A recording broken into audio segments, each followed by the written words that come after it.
The nervous system's capacity to withstand a stressor will either have a small window of tolerance where everything's triggering us, we're really heavily activated, we don't have much patience, we're very intolerant, we're snappy, or we could have a very wide window of tolerance where we can just float through life. As the water goes up, the boat moves with it, kind of thing. You know, everything. We're very adaptable, we're resilient to those stresses, which means that we already are regulated in the presence of those stressful moments.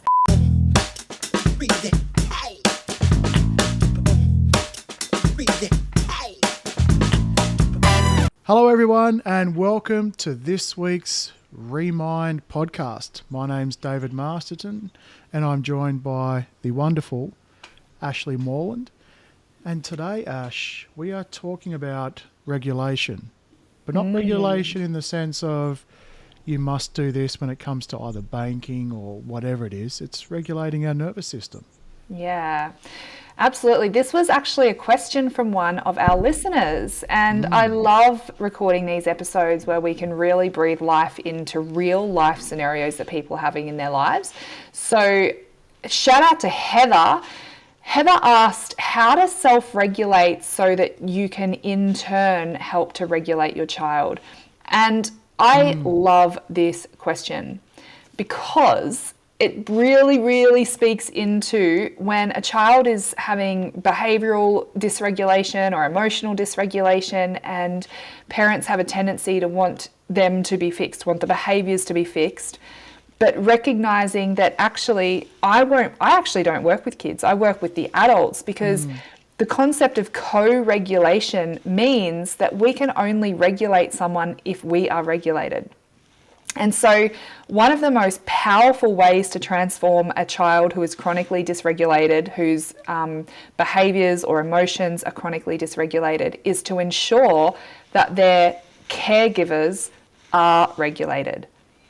Because they are then available to co-regulate that child, which will support them to come back down really quickly instead of exacerbating them to, it gets out of control. So I love this question. It really speaks into something that means a lot to me. Absolutely, as someone who knows a little bit about nervous system. So that's brilliant.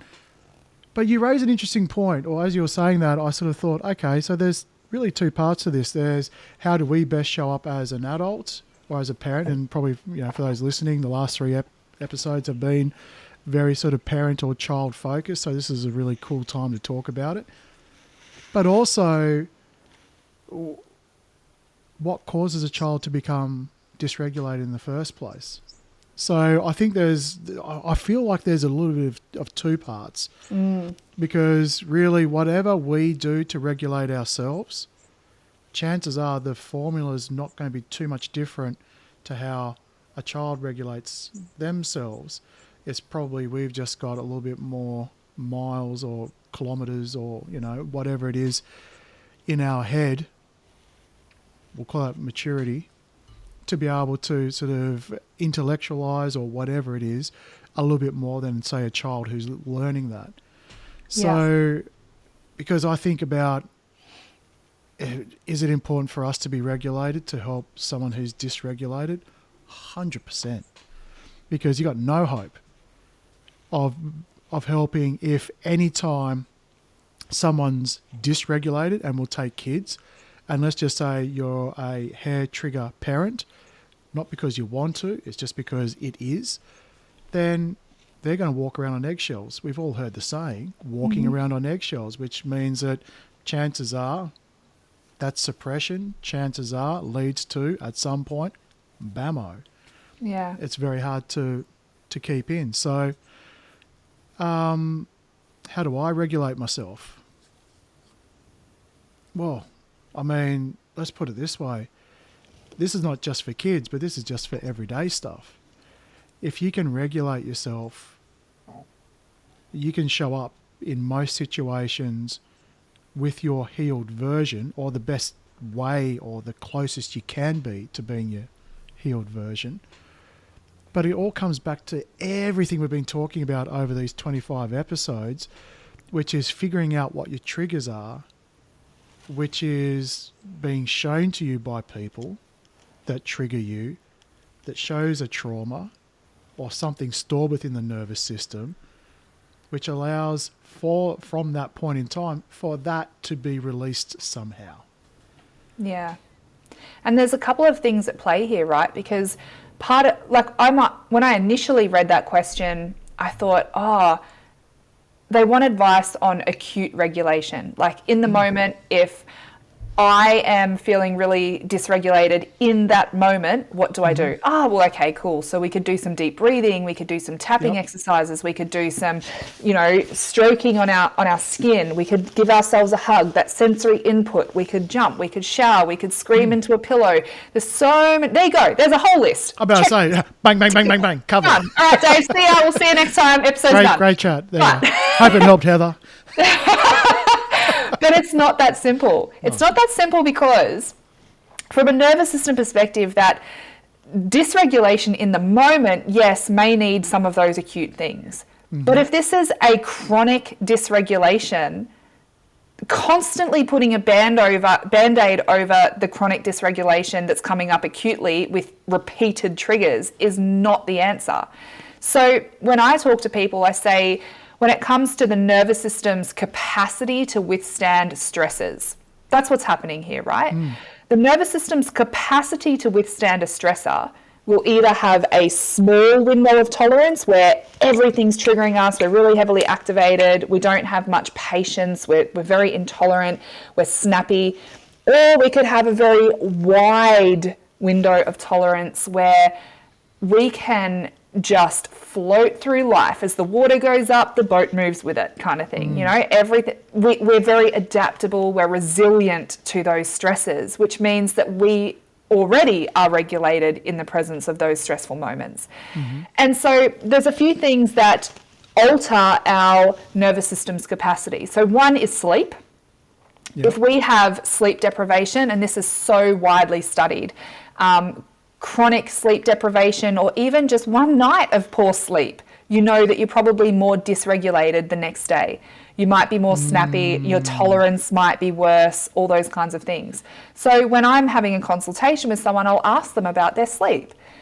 Now, the absolute painstaking part of this is that babies wake up, and it's a natural season of life to have that season of young children where maybe we're not getting the quantity or quality of sleep that we need.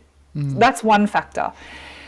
Another factor is chronic stress. So if we are in an environment, like say for instance, we're in an abusive relationship, say for instance, we're in a toxic workplace, say for instance, we have these things where the environment is the breeding ground for dysregulation because the environment itself is so unhealthy, well then our nervous system's doing its job in order to survive that environment. It's going to activate our stress responses, in which case we're dysregulated. Another factor is unresolved trauma. So unresolved trauma is the encoded data at our nervous system level that is responding and perceiving to threats in the environment. Now, perceiving part is interesting because that is more from a mind perspective. So the mind and the brain are not the same things. We've got a whole episode on that. Go and check that out. But the nervous system might be responding to things in the environment as a threat that aren't really threatening. And that could be the things like the fear of rejection, the fear of letting people down, the fear of failure, the fear of not being good enough, the fear of abandonment, all those kinds of things. So if we have those unresolved traumas from our past experiences, then that narrows our window of tolerance. And when we are in a circumstance or a situation that is inviting us into dysregulation, it's like trying to override our hand coming away from a hot stove. We can't consciously override that because it is a real threat. So our nervous system can't determine what's a real threat versus what's not. It just responds to the input from the mind after it's perceived it.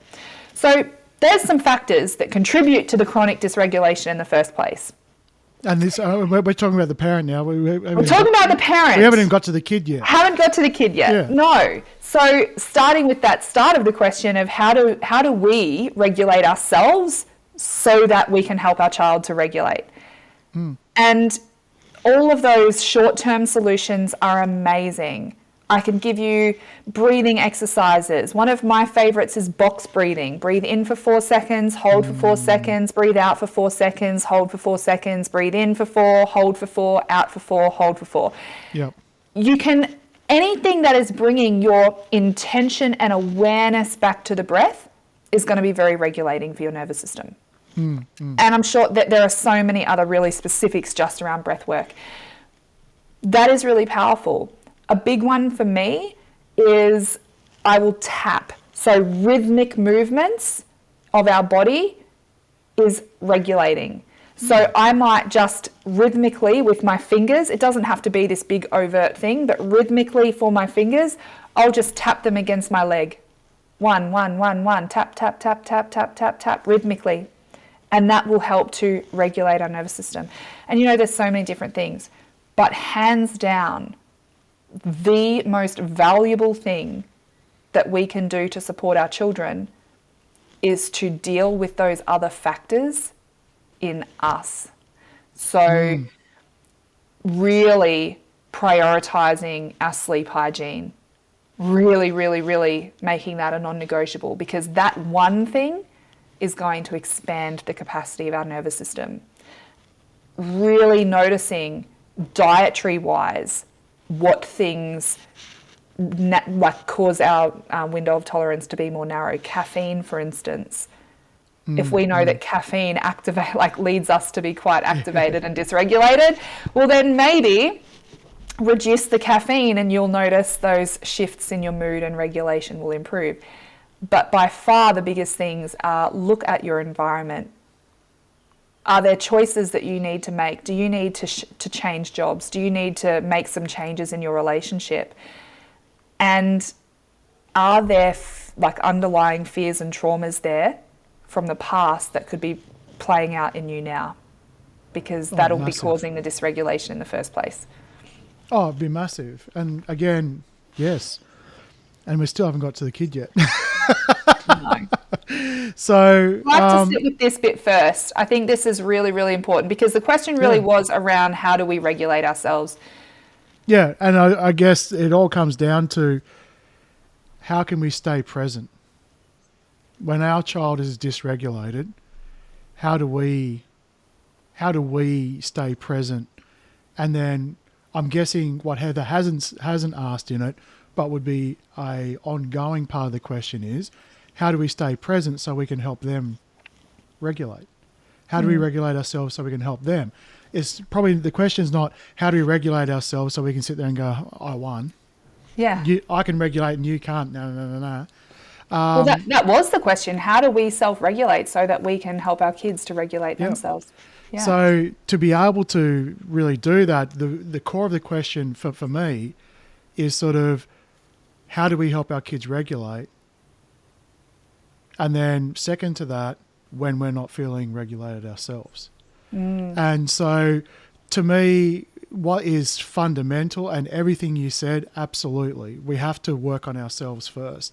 Because when we work on ourselves first, it opens up the ability, the awareness, the observation to not only help the child regulate, but then to have the, we'll call it the foresight, the review, the hindsight, to be able to figure out how the child got into that unregulated state. Because it's not just sort of jobs done once we've taken them from unregulated to regulated through being regulated ourselves and co-regulating whatever that there is required, but then looking at how did they get there?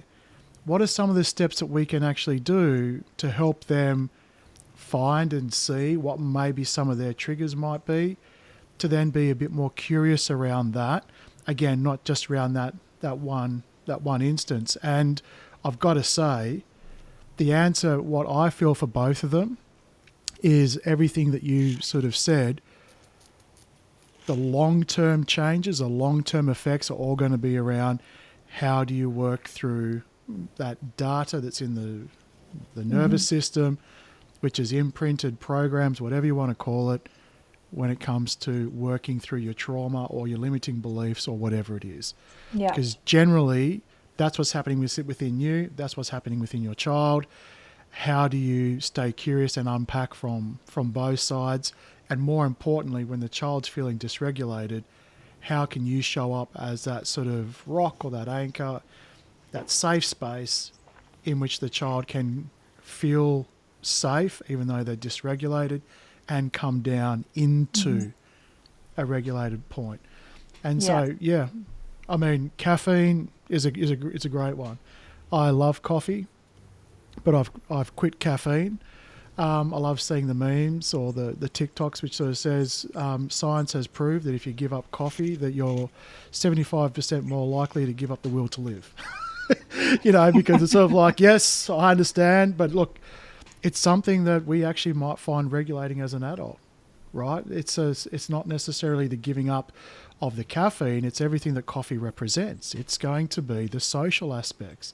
It's going to be that break, that habitual break in between certain things.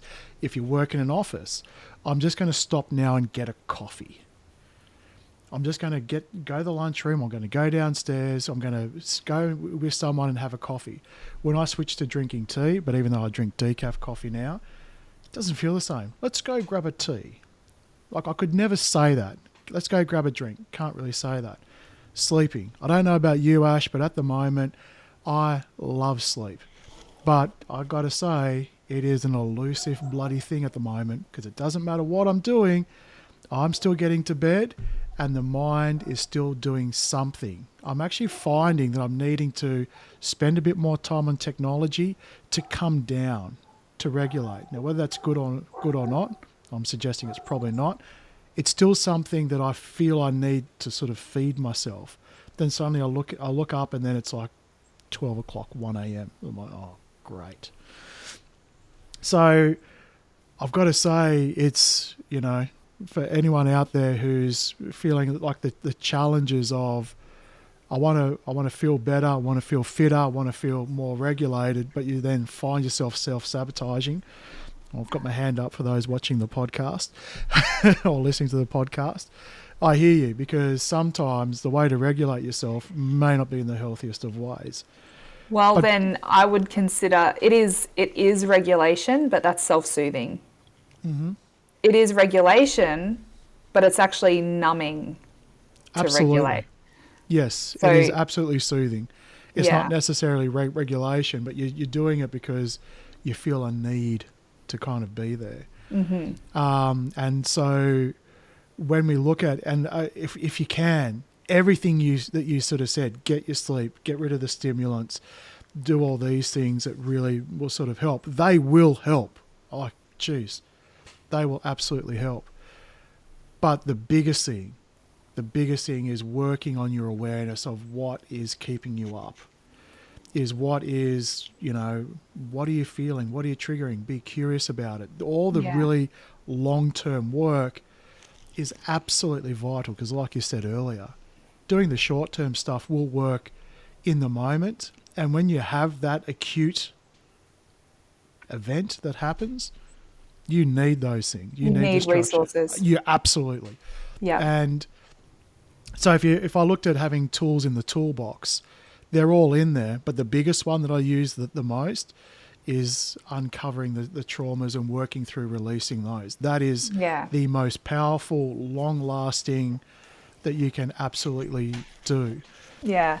I love the analogy of the toolbox, Dave, because, and I've never thought about this before, but I just had this image in my head of like having, say, a sink that's always leaking. It's in disrepair. Mm-hmm. Now, having a sink that's in disrepair, that's broken and that's always leaking, is going to be even more annoying if you don't have the tools in the toolbox or don't know how to use the tools to fix it.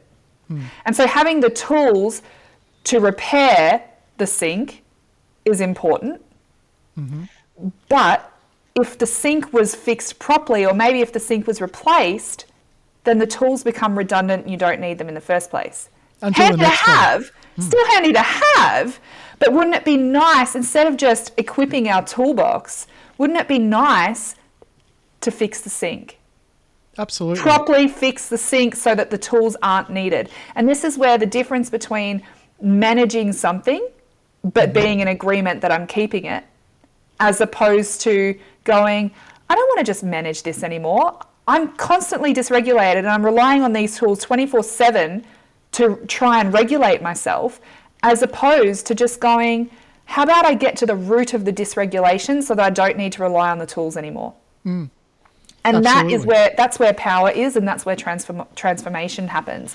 So I think the really cool thing about this is when we can navigate through those things. I had an example in my own life come to my mind, and it was my son having meltdowns in public. He used to have these enormous meltdowns in public, and that used to really trigger me, and it would trigger me into dysregulation because I felt such a fear of judgment of what other people would be thinking if I saw anyone, even in my peripheral vision, looking at him or looking at me, or fearing what someone else thought I should be doing or how I should respond, or, you know, what they must be thinking about him. That used to suffocate me, and I would be so dysregulated I would go into a massive stress response.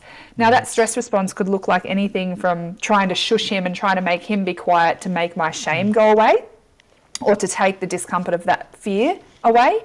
But once I started resolving the traumas of my own self and eliminating the shame that I felt, that allowed me to be really present with him, which meant that if he was dysregulated in that moment, the way that I responded is exactly the way he needs me to respond, with no consideration or no worry about what anyone else is going to think of it. If they're going to judge it, it just becomes a non-issue. And so the capacity to remain present with him, that presence is the thing, because I'm now regulated. That presence is the thing that signals to his nervous system from me, because I'm the tribe leader in that moment. It signals to his nervous system, I'm safe. It's okay for me to regulate now because the threat is gone, and I'm safe because I'm with my safe person. And her nervous system is telling me that I'm safe. And so that's so cool. Like, this is so common in the animal kingdom. Like, you've got your tribe leader, and when that animal detects threat, its nervous system's threat detection thing sends out a signal to the whole tribe or the whole pack, and their nervous systems react to the tribe leader's nervous system reaction. And so that's how they survive. That's how they stay alive. And I think you're raising a brilliant point, which is the fact that children or humans naturally are incredible energy readers. Yes. And, you know, when I say energy readers, it's not like you can stick your finger in a light socket and go, that's 24 amps. It's more along the lines of, okay, if you're around someone and something feels off, nothing can be said. You might not even look in the face. You just feel it. It's your gut instinct. Everyone's talked about it. Everyone's got it. So for those that sort of say, I don't have it, I guarantee when someone says gut feeling, that's what they're picking up, energy or some sort of something intuitively. So kids are exactly the same. So kids are more sensitive to that because their survival depends on it. So because they don't have the frame of reference yet to understand anything else. So it's like tone of voice, and we're going to do a whole episode on this around it's not what we say, it's how we say it. But the energy of our voice is what signals safety or threat to the child, not the words that we're saying, because they don't have the capacity to interpret the words yet and don't have the meaning assigned to the words. They assign meaning to the energy that our nervous system is projecting through those words to them. And so you're spot on. Children are more perceptive to energy, and that is why the energy of the adult's nervous system or the caregiver's nervous system is the number one contributor to dysregulation in children. And that'd be the case. So, you know, from the question being, how do I be more regulated? Well, just sort of know when you are more regulated, that by itself will help the regulation of the child. Yep. So if they're dysregulated and it triggers you, then, and I know no one means it to happen, but let's just say it does, that's being contributed to the energy in the environment. Yeah. So again, when we talk about, because we'd love to sort of say, just simply do this or just simply do that, then bang, you're regulated, and then bang, the child's regulated. We'd love that. I'd love that in my own life too. But it's simply not the case. It's that combination of doing, basically, how do you become present? How do you go through all of this yourself so that you're there? Because even from before they start feeling the dysregulation from something else, if you're there and you're present and you're feeling regulated, and this is not going to be all the time, but let's just say you can do that, that will help them feel some sort of regulation even before anything else comes in to disturb that. 100%. That's so true. And, it's almost like a double negative. It's so painfully double negative, because think about a morning where you're really stressed, you're just trying to get out the door, you're running late, you're time pressured, you've got an important meeting, so you're dysregulated. That will be the morning that the kid gets a separation anxiety. That'll be the morning that they cry. That'll be the morning they leave their bag at home. That'll be the morning they just make a silly mistake and they spill their milk. Why? The reason why that's happening that morning is because your nervous system's dysregulation is signaling to the child's nervous system that there's a threat. So the child's stress response or stress centers of their brain kicks in and shuts off the prefrontal cortex. So it shuts off the part of the brain that is making good decisions, that is rationally thinking, that is remembering things, that's doing their working memory. And so that's the mornings that, like the morning, I've had mornings where I've been rushing out the door and I've got to school and my kid didn't have shoes on. Like, how do you get to school with no shoes on? How do you walk out the front door, down the steps on the wooden front deck onto the wet grass and not realize that you don't have shoes on? And that's what's going on inside my head. But it's very humbling for me in those moments, because I'm like, what did my nervous system signal to them to shut off the part of their brain that contributes to executive function enough to be able to just put shoes on like you do every single day? Yeah. Right? And so that tells me that the state of my nervous system, because I was rushed, I was stressed, I was time pressured, I was signaling to them that there is a threat and they need to be on high alert. So shut off the thinking, rational part and just focus on surviving. Activate those survival centers of your brain. And the crazy thing is that used to be my 24/7 life. That just used to be my natural state of rushing and, always being chronically stressed. And so my kids were chronically stressed because I was telling them that the environment was unsafe. And so if we really shift our attention to talking about the kids now, it's looking at if our children are dysregulated and they're chronically dysregulated, what are the factors in their environment that their nervous system is perceiving as a threat? And we have to take the judgment out of this. We have to take the shame out of this, because this is not a judgment of good or bad. It's not a judgment of anything other than data gathering. We are purely seeking data from our environment to try and understand what could be signaling to their nervous system right now that they are not safe. And oftentimes it's our nervous system. Sometimes it's sensory things, like we've spoken in a previous episode. I remember having a chainsaw inside that conversation. But sometimes it's sensory overload, and that sensory overload has just been too much for their nervous system, so their nervous system just implodes, and then that results in dysregulation. But the presence of safety of us, if we remain regulated, will bring them down. It will. Absolutely. There's no other option other than for it to bring them down. Now, sometimes the child's dysregulation is because of things like we have to say, no, you can't have a lollipop for breakfast. And then they have a tantrum.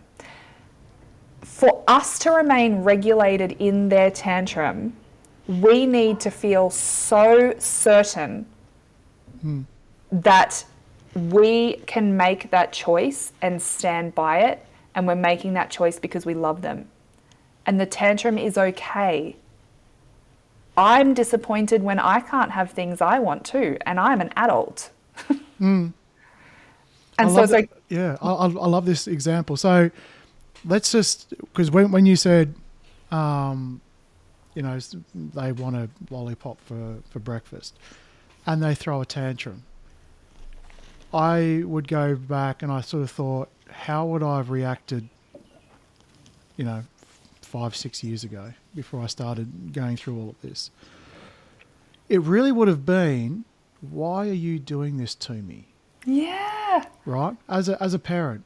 Just stop it. I said no. Why are you doing this to me? And so then I thought about, why am I saying, why are you doing this to me? Let's just say it's a, 2 or 3 year old sort of person. And then I had to trace it back, and it's sort of like, well, they should know that having a lollipop for breakfast is not a normal thing. It's not an okay thing. Right, so now I'm sort of projecting this sort of understanding or awareness, or we'll call it intelligence, whatever you want to call it. And that's kind of where it lays. It started with, as a 3-year-old, and most 3-year-olds would know, what's a healthy breakfast? They wouldn't say, lollipop. They go, what's a fun breakfast? Lollipop. Yes, I'll agree with that. But if you said, what do you want for breakfast? Lollipop.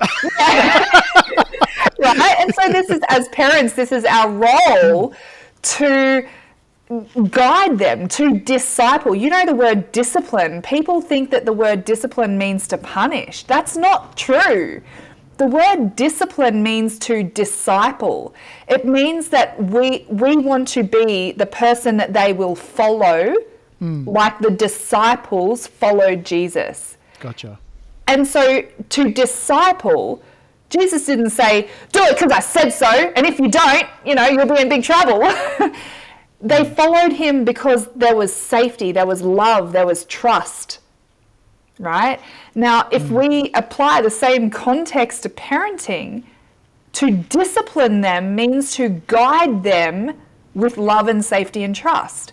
And correction, so discipline from the context of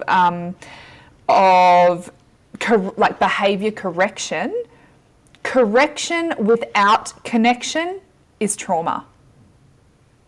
Okay. So correction requires connection, which is safety, love, and trust, in order for it to be true discipleship. I like that. I like that a lot. The correction without connection. Yeah. I like that a lot. And, just coming back to what I was saying earlier, when you can, as an adult, as a parent, look at, again, if you go back to the lollipop for breakfast, and you go back to be honest with yourself with what you're feeling. Why are you doing this to me? Well, there's something behind that. And if behind that you can be curious enough to figure out, oh, it's because they should know that. Well, imagine if they didn't know that, or imagine, is there something else involved in that? And I think I mentioned in a couple of episodes previously that when my boy William would say to me, do I have to?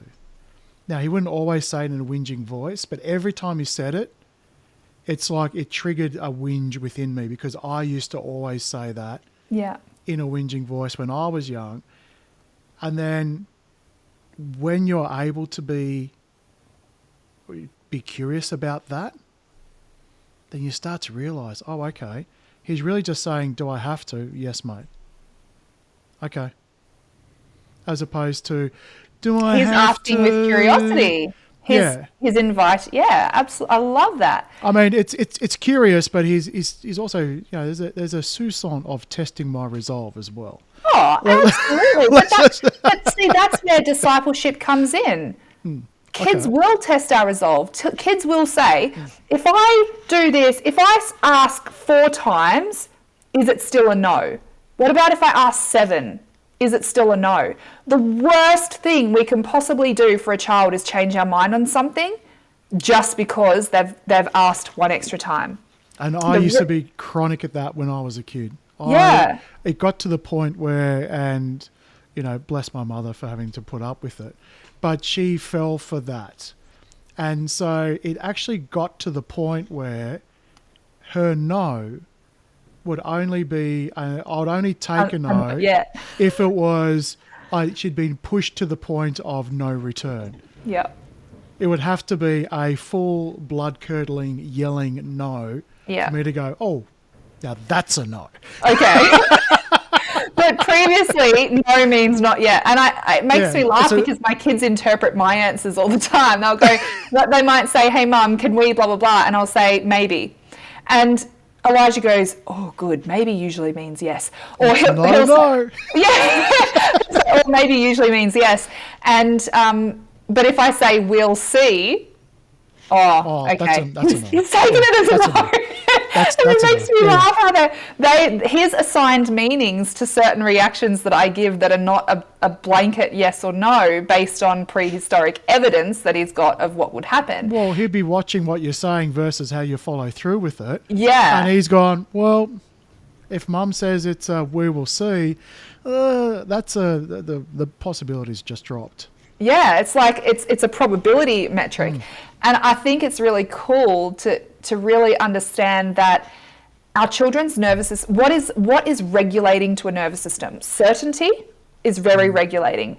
If we don't know, we feel unsafe. Think about how unsafe and dysregulating uncertainty and change feels. We've spoken about it in previous episodes. Significance is very regulating to the nervous system. Connection is very regulating to the nervous system. That is the co-regulation piece, right? Yeah. So to know that you matter enough for me to come and sit with you, and I'm here, I'm with you. You don't need to fix it. You don't need to change it. You don't need to problem solve it. You just need to be present with them. And that's so powerful, right? So I think the really cool thing is that for parents, if you can take yourself out of it, and if you stop thinking that anything that your kids are doing is a personal attack towards you, and how do we provide certainty? We provide certainty through consistency. That means say yes when you mean yes and do not change your mind. Say no when you mean no and do not change your mind. Because the second you change your mind and make your no turn into a yes, or your no turn into a maybe, or a yes turn into a no, that is very dysregulating for the nervous system because it was unpredictable. And you have immediately told their nervous system that you are not a solid foundation. You are not, you can't be trusted because you're not consistent and you're not certain. And if you're not consistent and you're not certain, then their nervous system won't trust you and they will not be regulated with you. I'd absolutely agree with getting whatever you say up front, don't change your mind. However, I'm going to say, and I think everyone's covered this, including myself, I am painfully consistent with that. But even I find that I'll say something, Dad, can I? And it's a no. I'll say no, right? And when I say it, I mean it and I follow through.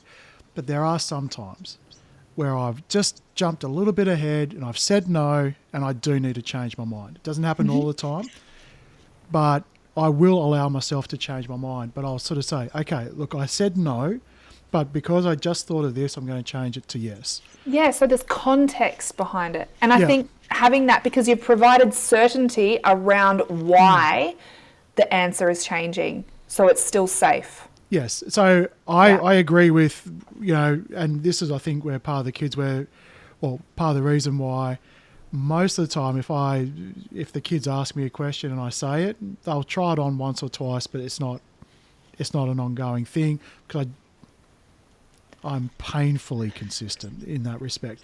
But you have to allow yourself to be able to change your mind. If there's new context... Is that because you're an Aries, Dave? It's an in-joke, guys. It's a shout out. I'm about to say it's a shout out back to there. And look, yeah, absolutely. Absolutely. I'm glad you've joined the astrology camp, Ash. We've been waiting for a while. Never. But that's part of that. There is a stubbornness, and my moon does lie in Capricorn, so there is a double, sort of. I take it there. That is so funny. But yes, to provide the context, so at least they kind of know, okay, is this a dance that we're sort of saying? A bit like sort of like, no, no, no, no, no, no, no, no, no, no, no, no, yes? Okay. Or fine. Oh, yes. Oh, just whatever, get out of here. It's like, yay! Ice cream for everyone. So, like, I absolutely get it. But yes, where the time does allow, or well, actually not when the time does allow, but if something comes up and you need to change your mind, if you don't make it consistent, as in you don't do it constantly, or leave time, or if you just sort of feel like that you're just sort of giving in, I think that's what it is. I think when the kids really feel as though you've given up or you've given in, that's their way of attaining what they're sort of looking for. So 100%. We've all been there, done that, read the book, got the T-shirt. Yeah, absolutely. So I think to sort of wrap this conversation up, my main takeaway points would be understand whether you just need tools in your toolbox and that's the barrier, or whether you have tools and they're helpful, but you're finding that you're needing to use them too much, and that perhaps you might consider doing the actual maintenance work, the repair work properly, so that you're not constantly having to do the little, adjustments with your tools. It's almost like if we come back to the leaky sink, right? Let's talk about the acute ways that you would fix something that's leaking. You need to stop. Tighten a bolt. My kitchen sink is doing it at the moment. It's doing my head in. Right. Well, so I was going to go duct tape. Sort of. It's the ultimate. Don't move. Hurrah. It's a thing that. So duct taping this would be avoiding the trigger in the first place. So avoiding it. You feel regulated, but you haven't actually resolved it. Right. Okay. So what would you call the acute sort of just getting through and just sort of getting yourself regulated? Because that might be tightening a screw that keeps coming loose. Right. Okay. Right. So, and then it comes down to, do I need to replace the sink or the pipes? So what would be another way to not have to use your tools and not have to replace your sink? Well, you just don't use the sink. Well, move out, buy a new house. You just go, oh, no, I've been doing my dishes in the bathroom for 3 years. Would you call that disassociation or dissociation? So you can see, relationally, it would be, oh, no, we don't do that because that causes this thing, or we don't talk to that person because blah, blah, blah. So if we just avoid the issue as a way to remain regulated, well, then we might have the tools, we might not have the tools, we might have the wounding still or the trauma still, we might not, but we're just using avoidance so that we don't have to deal with it, kind of thing. So I think really just to wrap up what Heather's question is, for the times where you're both completely dysregulated, there's the acute measures that Ashleigh spoke about right at the top of the show. Yeah. Which is what to do in the moment. That is to be used basically as to be used in the moment, but they're not long-acting tools. If they're used constantly, then they're the wrong tools. If you need them constantly, it points towards a bigger problem. And so when you resolve the bigger problem through, working through the trauma, understanding, being curious, and then from there you can then help the child regulate, and then past that point, it's going to be the foresight, the hindsight, to then be curious as to what has created the child to sort of get there. So, guys, absolutely. I hope that really helped. That was fun. It was, and I just thought just then I actually have an ebook on exactly this. I can't remember what it's called, but it's along the lines of how to regulate, like how to support your child's regulation when you're dysregulated. So, if you want a copy of it, just reach out. Hit me up on social media, send a comment, send a message, send an email, and we'll get in contact. I'll get it to you, because there are some pretty handy tools in there as well. But I really hope that this conversation has given you some things to think about. And, you know, this is what we do. This is the programs that I run. This is exactly mums and dads just like you guys listening. And unexpected, they don't do it for their kids generally.